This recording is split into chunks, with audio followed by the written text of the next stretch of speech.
Welcome back to another episode of the Brandon Smith podcast. This week, I was delighted to be joined by Neil McEvoy, the leader of the Welsh National Party. We discussed everything from Welsh independence to the importance of local communities making decisions on local matters. We also talked a little bit about young people and the importance of them staying in Wales and using their talents to benefit our nation. As always, with time for your questions, so make sure to follow my socials so you know who is next on the podcast. Big thank you to Neil for coming on. Links to all his details down below, Twitter page and the website for the Welsh National Party. Thank you so much for watching. Feel free to subscribe if you enjoy this one, and I'll see you in the next one. Peace. Thank you so much, Neil, for joining me. For anyone who doesn't know you, could you explain a little bit about who you are, what your situation is in lockdown, and a little bit about yourself? Well, in lockdown, I'm at home with my wife and my almost 8-month-old son. It's brilliant, actually. It's lovely spending so much time with the boy, being at home. Usually I was leaving early in the morning, coming back late, and I think the lockdown made me realise that I was actually missing out on a lot in terms of his development. So I'm really glad that has changed. I'm leader of the Welsh National Party. We're a party that wants to change Wales. We're fed up of the status quo. I'm an elected member of the Senedd. I was elected in 2016, and we all feel that a cartel has run Wales for the last 20 years, 21 years in fact, and it's time to change. And that's the reason we formed the Welsh National Party. We were formed and registered in January 2020. So you're a very, very young party, and obviously you felt the need to have some change in Wales. Could you talk a bit about the core values of the Welsh National Party, what you guys are really looking to stand for? Well, we're a sovereignist party. I think there's lots of confusion nowadays between left, right. What does it mean? What is it? The Welsh left, if you can call it that, I don't actually see as being very left-wing. Fairly wealthy people owning 3 properties, telling working class people how to live. I don't find that very left wing. We believe in sovereignty, as I said, and individual sovereignty. What we're about is empowering individuals so people can have power over their own lives. For example, home ownership. We have younger people, generation rent now. Unless you've got parents who can afford your deposit, or grandparents perhaps, the reality is you're not going to own your own property. That has to change. If you look at people as well aspiring on council estates where I live, they work, they want to buy their own property, and Plaid Cymru and the Labour government has stopped them doing that now. It's actually unlawful in Wales to buy a council property. That has to change. We should be enabling people to stand on their own 2 feet in their own lives, and it's really wrong in terms of inequality, because not allowing people to own property is reinforcing inequality, and people will pay rent for decades, and it'll be the landlord that profits, and that is wrong. So what we're looking at is a scheme to sell social housing, not only council housing, but housing association properties as well, and to put the money back into the system. That is key, because you could sell properties, go on the open market, you could acquire several other properties and actually increase the social housing stock, which is what we want to do. In terms of, let me just finish that though, because with the amount of rent people pay, mortgages are cheaper. It's just, talking to I'm going to go down and see them hopefully when lockdown ends, maybe before, socially distanced.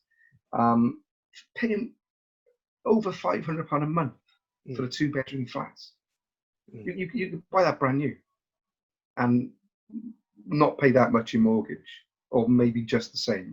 It's an outrage, and these fat cats in the system are getting very, very wealthy. Housing association chief executives earning 160, 170,000 pounds a year. It's outrageous. I mean, we've got to empower individual people to have control of their own lives. To go back to that part as well, if we look at the way children's services treat many, many families in Wales, there are no rights, they get reports wrong, nothing is done about it, and there's a whole lack of due process in Wales where people are unable to make complaints. If they do make complaints, they're not looked at fairly. Because very often, if you go to the children's services example, the councils who are being investigated pay the investigator, so it's not independent. And there's a whole issue there of rights being denied people, basic democratic rights. And we believe in due process, we believe in freedom of speech and empowering people to have power over their own lives. In terms of communities, we look at local development plans all around Wales, very, very unpopular. In the west of Cardiff, we're losing virtually every greenfield site if it goes ahead. We're at stage 1, there's nothing we can do about that. Stage 2, probably nothing we can do about that either. Maybe we can now with the delay. Stage 3, we can definitely stop. And in this area, you're probably looking at 90% of the people do not want our greenfields built on. 90%. 10,000, there will be 10,000 at least extra cars every single day on the road. And in this particular part of the city, it's a single carriageway. So there's nowhere for the traffic to go. Air pollution is a huge issue. And we've had it imposed on us. So corporations are making billions from Cardiff's local development plan. And it's the people of Cardiff who are suffering. That's common if you look at the north of Wales, the Wrexham area, big problems there with the local development plan. If you look at Gwynedd, huge problems there with the local development plan. Similarly, in the west of Wales. So what we're saying is we need to empower communities to be able to decide themselves. There's an incinerator, another incinerator going in Trowbridge. They're trying to put it there, right in the middle of an urban estate. So spewing out poison all over housing estates. Who's asking those people if they want it there? Nobody. So what we want to do is empower communities through referenda. If you look at what Switzerland do, and what we're about is a radical change in democracy. We want a direct democracy where people have a stake in the democratic process. Because if you look at it down the bay, it's very, shall we say, consensual. Everyone agrees, almost everyone except me, really, and the Welsh National Party, and they all benefit from this. They all benefit from the status quo. So we want to change the status quo and empower people. In terms of further democratic accountability, there's a whole complaints process which I've been, I suppose, a victim of. Really, my constituents have. I've been suspended. I'm probably going to be suspended again pending appeal. And anybody who attended the proceedings, Kangaroo Court is polite actually. The latest one, there was an issue with a child alleged abuse in care, and nobody is listening to the child still.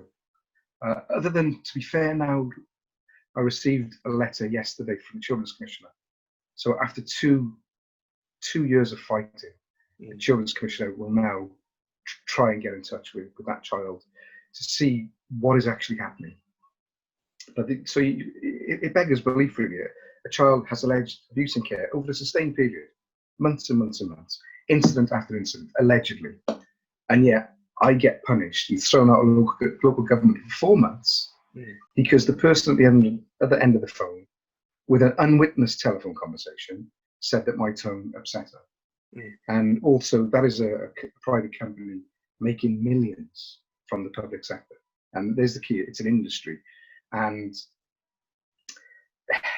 it's an absolute outrage that, as a democratic politician, we are subverted via undemocratic means. So what we want to do as a Welsh National Party is say, right, if you've got a problem with a politician, if they've done something wrong, and there is a panel to look at behaviour, and if they conclude that something is done wrong, you put it to the people.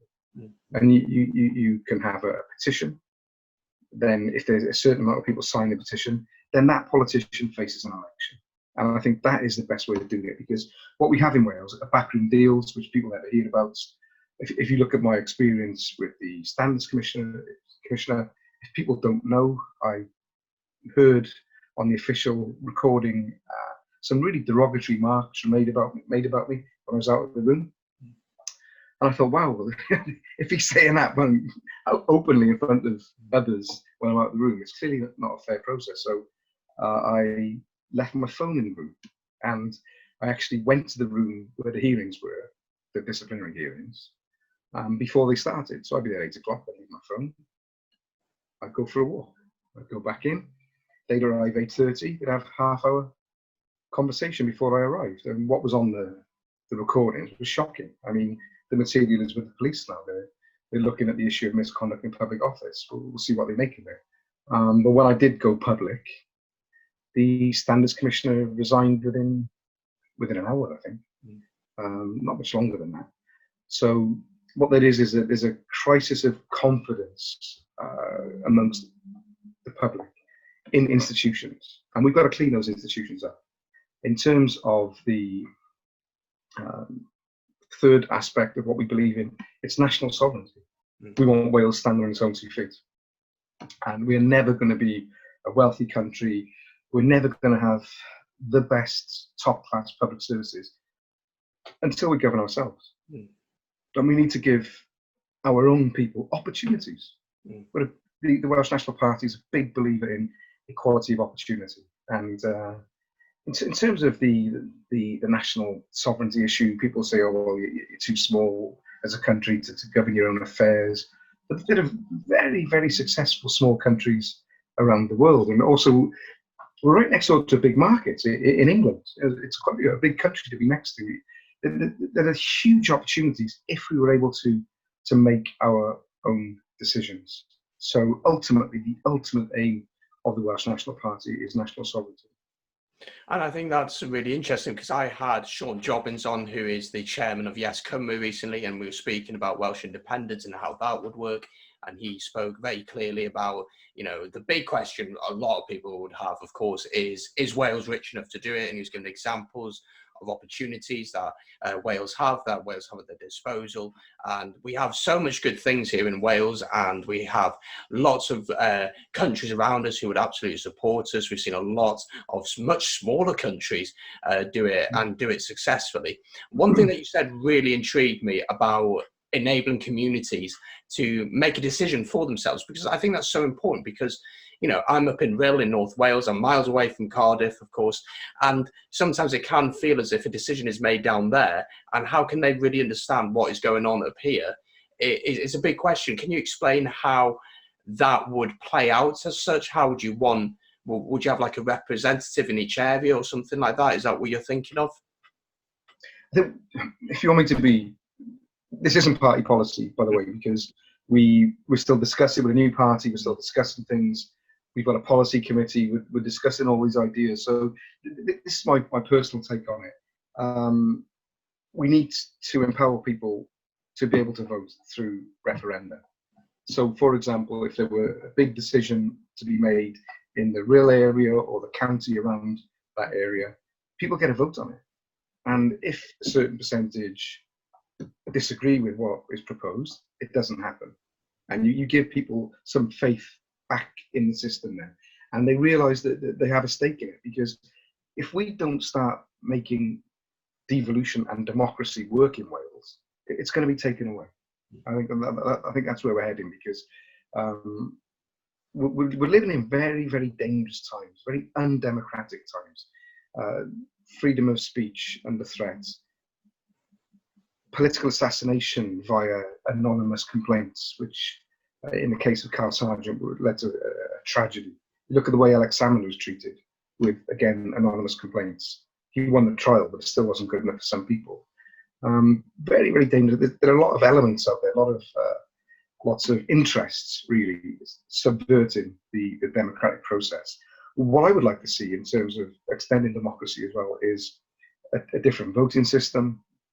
We should have proportional representation, so the number of votes that you get is reflected in how many representatives you have. The Senedd as it stands, for me, it's not fit for purpose. 60 members is not enough. If we look at similar states in America, for example, Arkansas, a similar sized state in terms of population to Wales, they have two chambers. You have a legislature passing laws, and you have another chamber which scrutinises the legislation, a similar role to the House of Lords. So, excuse me, if we're serious about Welsh democracy, we need to look around the world and see where the best examples of practice are. If you look at the United States, for example, every state has a bicameral system. So bicameral, that means 2 parliaments in effect. You've got the parliament voting things through, and you've got the parliament then scrutinising and maybe sending certain aspects back. So I would have the executive, the legislature voting through laws in the south, and I'd have a parliament up in the north as well to look at what is being passed, feed things back, scrutinise, and make a better decision and make better laws. So I think that is something which needs to be discussed. We need a constitution. We need to say what we are in Wales. Who are we? Who are we as a people? What is Wales as a nation? What do we believe in? We've got to write it down. And if people want to be Welsh, then they sign up to our values. And this is what Wales is.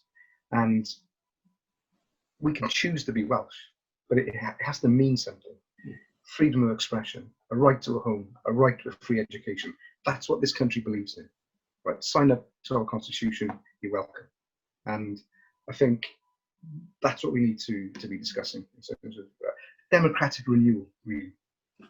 And I agree with you, mate. I think the big issue is, I think government, to be honest, is outdated. I don't think that it works for Wales. It doesn't speak to the common man or the common woman. It doesn't engage enough with young people, especially. I feel that is a massive challenge, and we can certainly get onto that in a bit.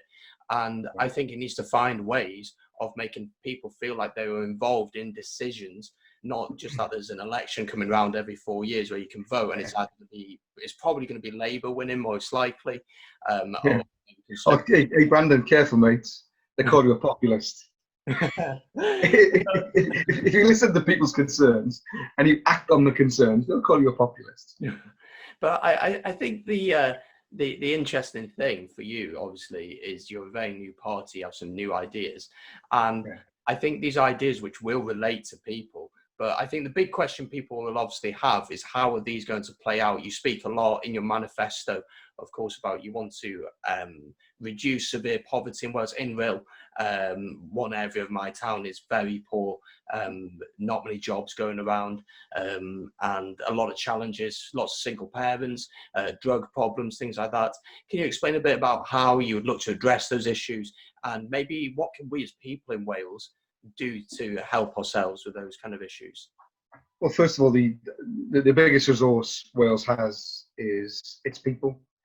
And if we look at, again, it's the decentralisation aspect of things. We should be looking to decentralise services, empower local communities. So, for example, if you look at cleansing, why is it that local authorities, that everything is so centralised?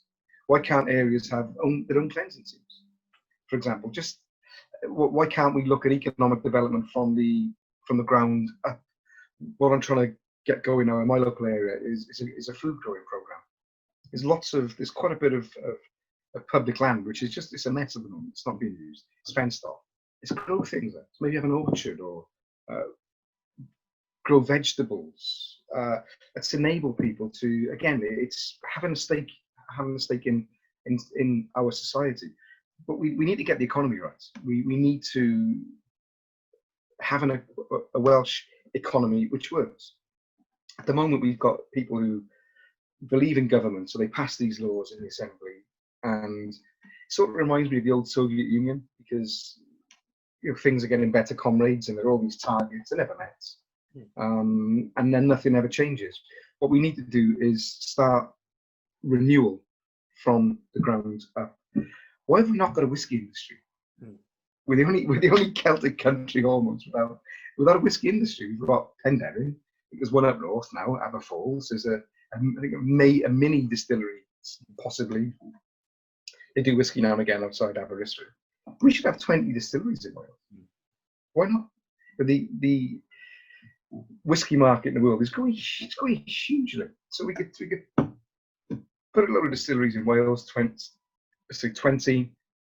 Within 5 years, they'd be exporting £100 million like that, almost overnight within 5 years. Why have we not done that? The government could seed fund. We could create a stock market in Cardiff so people can actually invest in Welsh business. If we look at, again, back to the economy, if we look at not public transport, public contracts. The Welsh government spends billions on contract. Many of the contracts are with companies not based in Wales. Doesn't make sense. Give them to Welsh companies unless there's a good reason. We need to empower people. Again, look at the housing market. A big thing is housing, and in terms of the poverty you spoke about, Brandon, it's an industry. Loads and loads of people, well, loads is wrong, a lot of a tiny, in terms of the general population, it's a minority. It's the devolutionary class, I call them, who have done very well. The Bay Bubble people, the chief executives of these charities.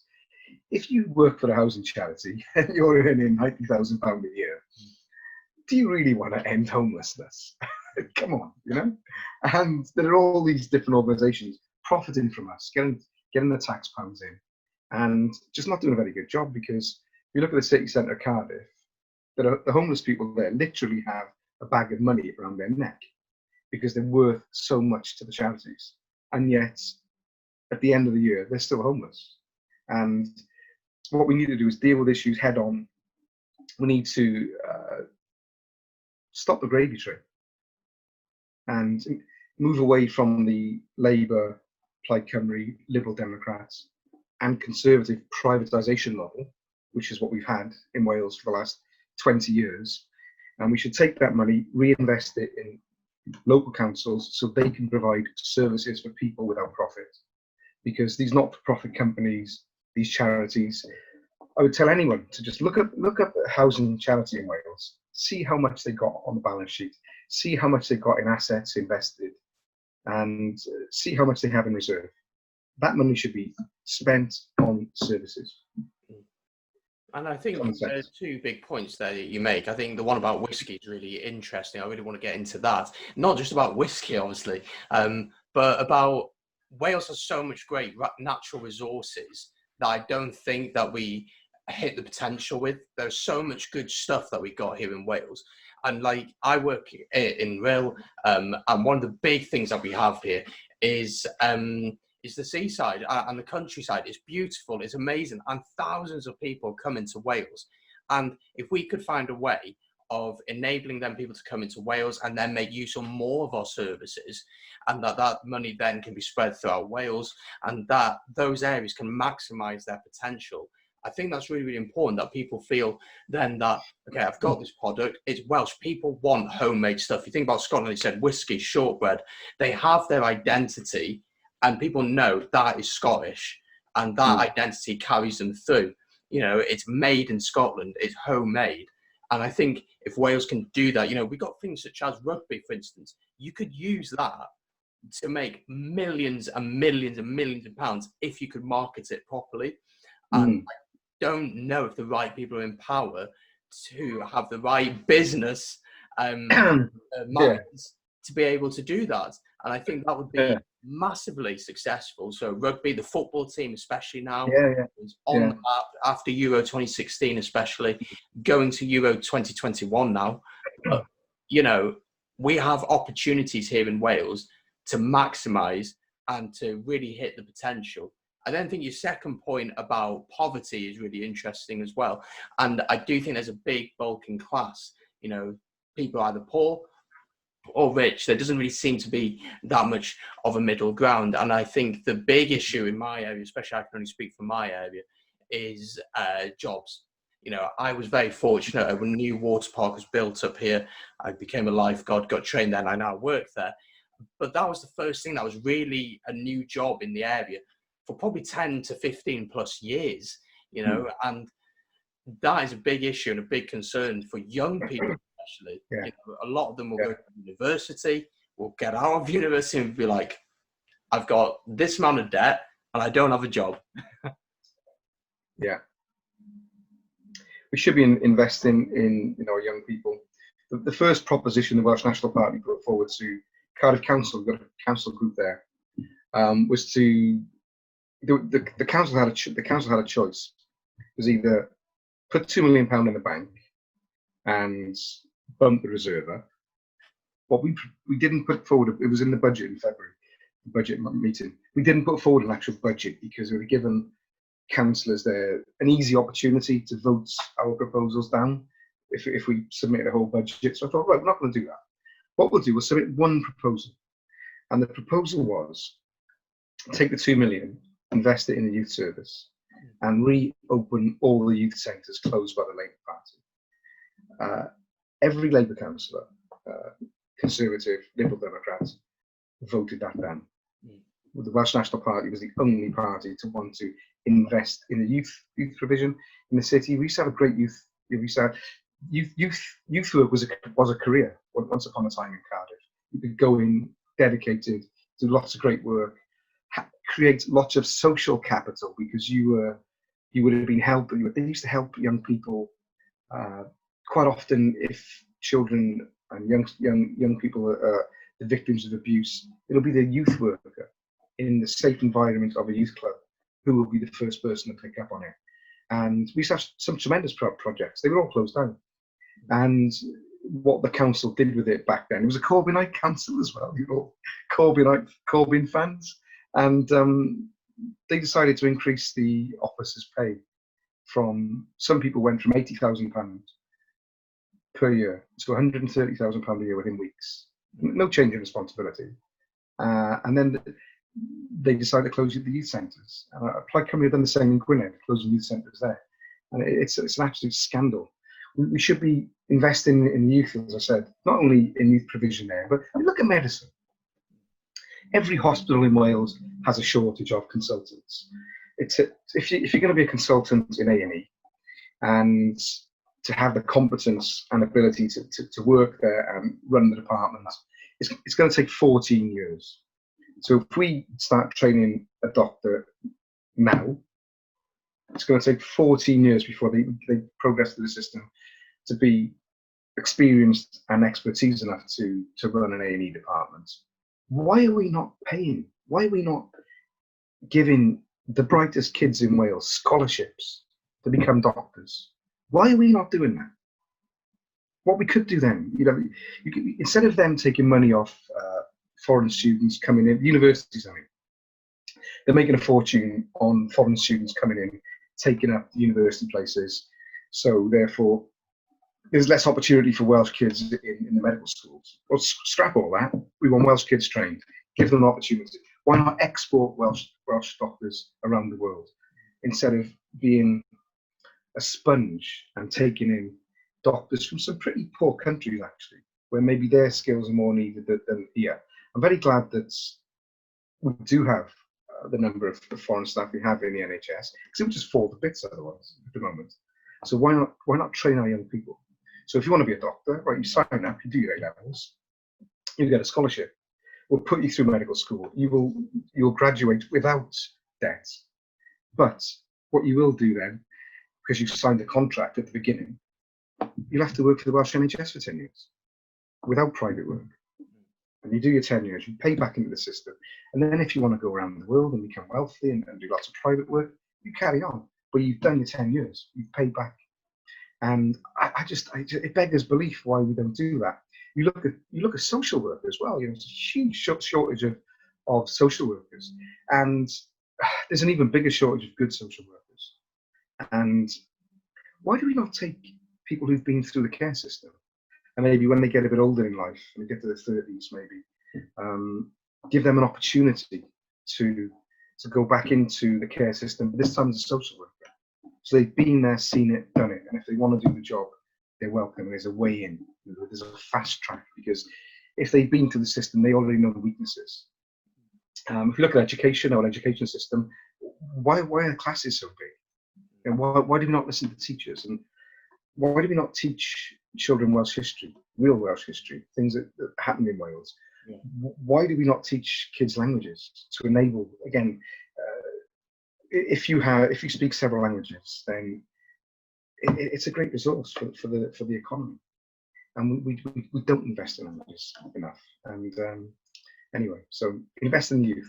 That's what we need to do. I think what you say is really, really fascinating. I think, obviously the youth are the future. It's as simple as that.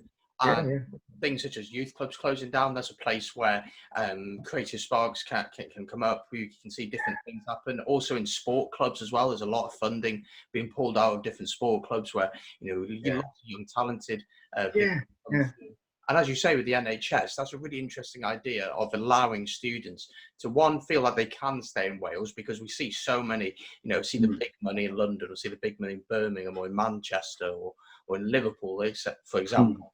We want them to stay in their local communities, and they will understand the issues of their local community because they're from there. It makes sense. And I think what we need to do is really make people proud to be Welsh, to know that, look, not this small little country, flimsy on the side, next to England. We're actually a proper country, and we can do this, and we are strong enough to do this, and to be confident in what we have to offer to the world. I do want to move on to COVID. I am aware of your time and everything like that. Let me just say the one. My grandmother always told my mother, where there's a will, there's a way. Yeah. We've got to have a positive attitude about it. But before actually we move on to COVID, I want to ask you a question. Feel free to carry on. I spoke a bit about Yes Cymru beforehand. Are you guys talking to them at all about the independence or anything like that? Or would you consider speaking to them about that? No, I know lots of people in Yes. People that founded Yes Cymru. But I think it's important that Yes stays above party politics, because I'm a bit concerned sometimes. I look at the Twitter feed, and I think one or two individuals of a certain party maybe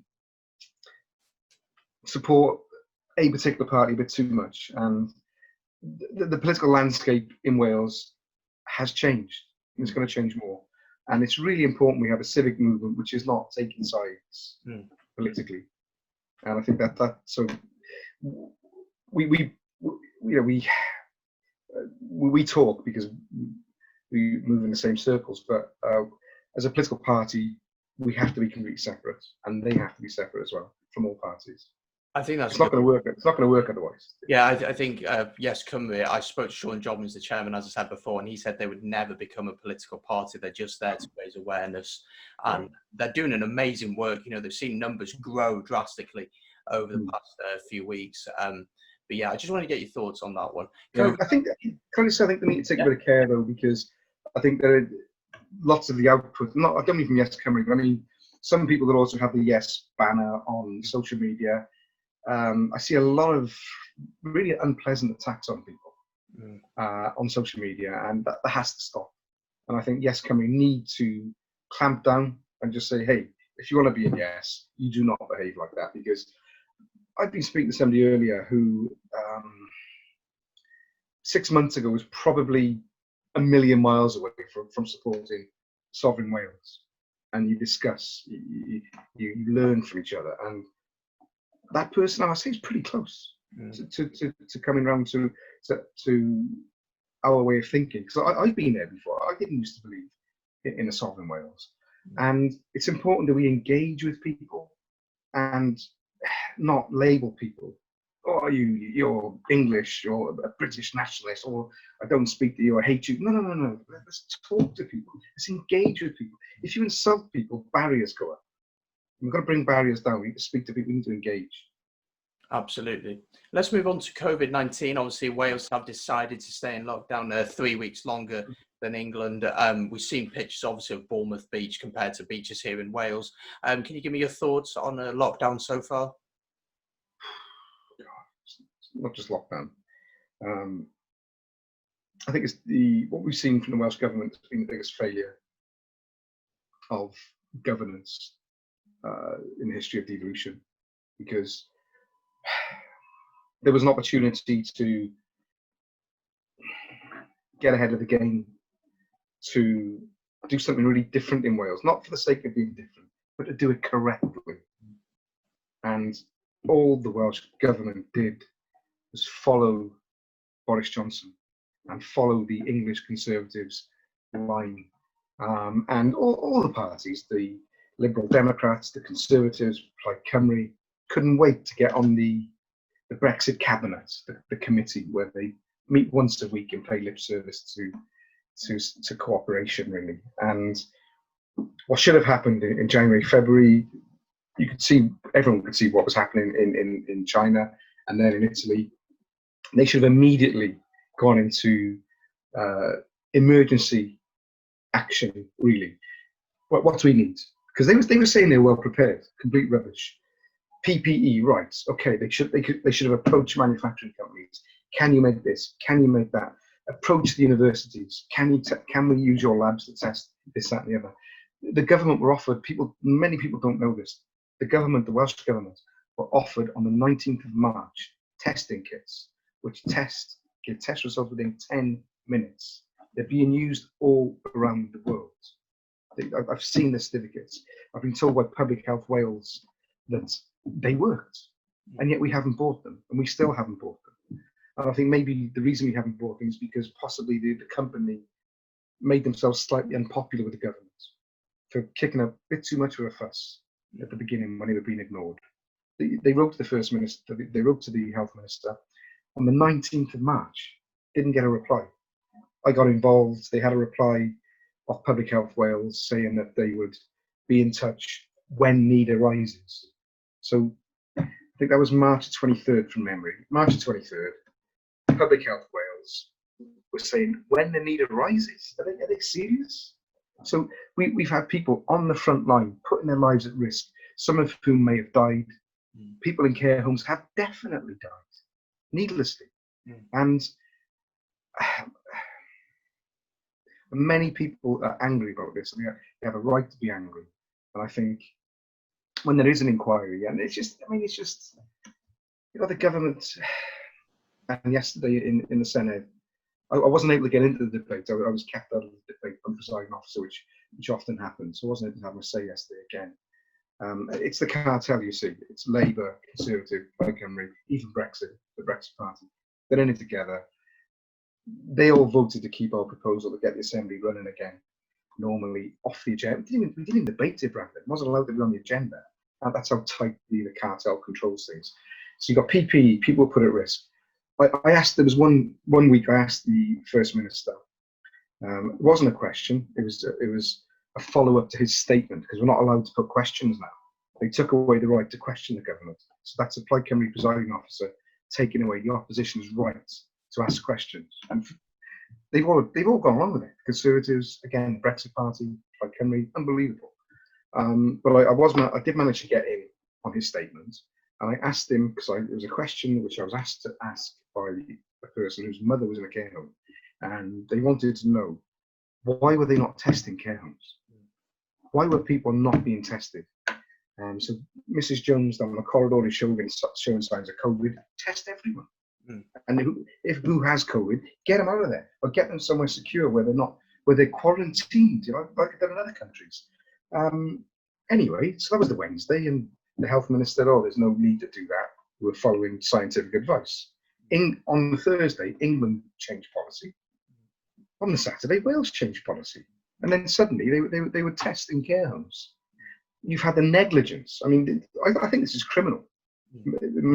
People may not like to hear that. I think it's criminal. And it's criminally negligent that people were allowed to go from hospitals to care homes without testing. And care homes in this city, I'd like to see the information in writing. We'll get that, I think. But I'm verbally told that COVID has ripped through care homes, where people have gone from hospital into the care home, had COVID, and people have died. Somebody needs to be held responsible for that decision. And the buck stops with the First Minister. The buck stops, in my opinion, with the Health Minister. And it's criminal. It's absolute. I speak to care workers who they've gone down with COVID. I'm speaking to one. I've given a choice of solicitors. So this solicitor does this case, this solicitor does that. Give him a ring, see what you think. His wife, the person I'm thinking of, his wife had COVID because she was nursing somebody who had the virus without PPE, without and how can you do that? How can you put somebody at risk and tell them they have to nurse somebody in a care home without proper equipment? So she was ill. She didn't have it too badly, actually. It wasn't too bad. But she was ill. But her husband was extremely ill. Because I spoke to him when he was not ill. And he said, he said, they wouldn't give her PPE. She was told, sent her home now, she's unwell. He said, I'm going to get it. He said, what can I do? Oh, Jesus. Well, anyway, he was really ill, extremely ill. So I think he should, I think he should sue. I think he should sue him. I mean, a lot of things, I know that Royal College of Nursing has referred matters in Wales to the Health and Safety Executive because you've had employers breaking the law. And the whole thing is where, if it had been done right, we could have shown people how good devolution can be and is. It's been an absolute disaster, just like England. We could have done it so differently. I think it's an issue for the UK in general, though. You look at other countries across the world, how they've dealt with it, how quickly, how efficiently. And I think that's also down to the British people. I think some muppets in England don't understand this idea of social distancing. And, I don't think the message of stay alert is very clear. Like, what does that truly mean? Does that mean, okay, if you know someone who's got COVID, don't go near them, or what does that mean? That's a really tough question. I do think a Welsh National Party member lives in Austria, and we've been talking on I did do broadcasts every day actually to update people during the week. We only do it Monday, Friday now, so I've got another one coming up tomorrow. And in Austria, they closed the borders. But bear in mind, Austria was right next door to a hotspot in Italy. So the epicenter in Europe initially, they closed the border, which the UK never did. So ironic. A Brexiteer like Johnson, control of our borders, and we got the COVID virus. They leave the borders open. More than that, they leave the airports open, where the UK is the only country in the world almost where people can just walk in, and if they're lucky, they'll be given a leaflet and told to take care for 2 weeks. I mean, other countries in the world, they walk, they test it, they go straight to quarantine. That's what should have happened in the UK. And I mean, it just beggars belief how bad it's been. And I actually think if you look at Boris Johnson's statements early doors, this herd immunity, it's been a deliberate policy. They've not really tried to stop the virus spreading. Austria, they closed the borders. Everyone had to wear face masks and were given face masks. Decentralized clinics were set up around different parts of the cities. So the main hospital was COVID free. So you didn't go there with COVID. You went to a different. So it was much more contained. Shopping was, again, social distancing. Everything was organized. They in Australia, in South Korea, they had an app, a tracing app. So they could tell where you were. They could tell who you interacted with. And it's, I wouldn't say we've behaved like a third world country. Behaved like a second world country. And it's been chaotic. I think also the big issue was at the beginning, I don't think the UK government took it seriously. I think people were thinking, oh, it's China, it's over there. And I remember Boris coming out and saying, oh, I walked into hospital and shook hands with everybody. And then a couple of weeks later, he's ill with COVID. And I just think that sometimes in this country, in the UK especially, we think we're immune to everything because we're the UK, we're great, we're powerful and all this. And the reality is, nobody really has an answer to this virus at the minute. It's going down slowly and we're slowly getting to terms with it. But you look at countries like Germany, like Austria, I know they were affected before the UK because they were closer to Italy and everything like that. But as I said, I just don't think Boris took it very seriously, saying stupid things like that, like, I shook hands with everybody. It's just ridiculous. The herd immunity as well. We don't know whether that's going to work, because if you have had the virus and they say it's going to come back, it may be a different strain, maybe like the common cold. So even though you've had this coronavirus this time, maybe next year's COVID-20 could be a completely different strain and you may not be immune to it. Scientists just don't know. And I mean, the lackadaisical attitude in Wales. I met the president of Catalonia on the Wednesday, 11th of March. On Friday, the 13th of March, my wife was pretty ill. She woke up, slight cough, 6 in the morning, feeling really unwell, fever. By I mean, 5 to 8. She was really ill and just couldn't get out of bed and coughing and a dry cough as the symptoms were. So she had the symptoms. I got in touch with the Senedd and said, look, I'm going to go in. I'm having to go into self isolation. My wife is ill. I met the president of Catalonia on Wednesday. So if my wife has it, I could well have been carrying the virus then. Do you think we should be tested and the results conveyed to the Catalan delegation? So I met a few of them. The answer was no. Just like, wow, okay. So, okay, just, so we couldn't get a test. Vaughan Gethin, his child was ill. He was tested. I think the First Minister was tested. The presiding officer was tested. He got the political pecking order. I'm an awkward backbencher. No test for me. In the end, it was the person who was offering tests to the government. They had an end-of-line test left over, and he said, "Do you want it?"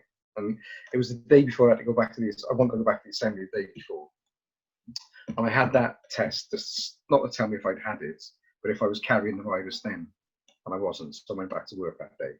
That was about 2 weeks later, so I was probably out of the woods anyway. But so I was ill, but I don't know what it was. It could have been just normal virus. It was a strange kind of one, though, Brandon. Came in waves. Because I remember, I think it was about a week or so later, I felt terrible. And I had a deadline to get a planning objection in. And oh God, I've got to do it. I had no energy before midday. I just couldn't really, just not like me, couldn't do anything. And then about 1 o'clock, I just felt fine. And worked for the rest of the day, until the evening, actually. And I got up on Friday, felt fine, no problem at all. Following day, and I'd arranged a virtual pint online with a couple of friends, and then 5 o'clock, boom. No, I couldn't even. I had to lay on the settee. I couldn't even consider having a Guinness or anything like that. And it was just like waves. It was really strange. But if it was that, I got off lightly. I think the big thing with COVID as well is that we don't understand it. That's the simple reality. We don't understand it. As you said, you may have had it, you may not. We don't know. That's the reality. That's the scary point of it. And, I had a local MP, a Conservative MP on earlier today that will go out. This will already be out. And trying to work out the dates in my head. I was like, and I asked him about testing sites in North Wales. And the closest one to me is probably about 45 minutes away. And yet there's this 5-mile rule in place. And so how does that make sense to me? I'm fortunate because I'm not really at risk, but, who am I going to carry that to potentially with now that I can go see people within a 5-mile radius? If I want to see someone who's maybe a bit more vulnerable, is that wise to do it? Well, I haven't been tested, and yet I cannot be tested. It just blows my mind. I think it's crazy. Yeah. I mean, the care home as well, where there's another care home in Cardiff where they had COVID. And the policy was then, when they changed, test people. They couldn't get tests. And I had a meeting with the health board online. I'll be fair to Stephen Doughty, the Labour MP as well, Cardiff South. He spoke out. And I spoke out as well. It's unusual to hear Labour politicians speak out, even in private. So when you have a private meeting, it's quite unusual, a very sort of status quo, very conservative almost. Well, definitely, actually. But he had the same, where people were coming to him in care homes. The policy was to test, and they were unable to be tested. So there's been a big disconnect as well. I could say possibly lots of lies told. So politicians writing letters, do you have PPE? Yes, we do. Actually, no. So I know people working in places that I know personally, they've not lied to me. And when they said, Neil, we haven't got a PPE, they'll give it to us. And then when I write to the bosses, oh yeah, we've got it. It's available for staff. No, because too many people have told me otherwise. If it's just one person, fair enough. But time after time, so there's been lots of dishonesty as well from authorities. There's been a lot of confusion, I think, as well. I know we've gone on a bit here, which is great, and it's good to chat. I got one final question for you. For anyone who's interested in the Welsh National Party and what you do, what is your message to them? If you want politics in Wales shaken up, and if you want you to matter, your community to matter, and Wales to matter, join the Welsh National Party. Very, very simple. www.wnp.wales. Simple as that.